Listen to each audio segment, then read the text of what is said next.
qua gió nắng nhà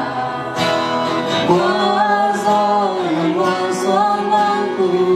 đi đâu qua nắng in cầu qua tôi đi nắng vàng đang qua xiên ông lâu nắng nắng té xin lùng cao ghé cha lúc đang loạn té đã hôm qua rơi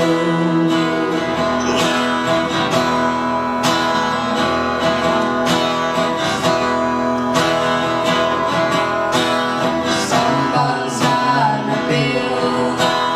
vai lao khá kê lúc không nguy khi lẽ tuy hòa tê hôm đòi sắc khi tu trang trang qua gió nằm bia qua gió nằm qua xoang băng khu đi đâu qua nằm in cầu qua tôi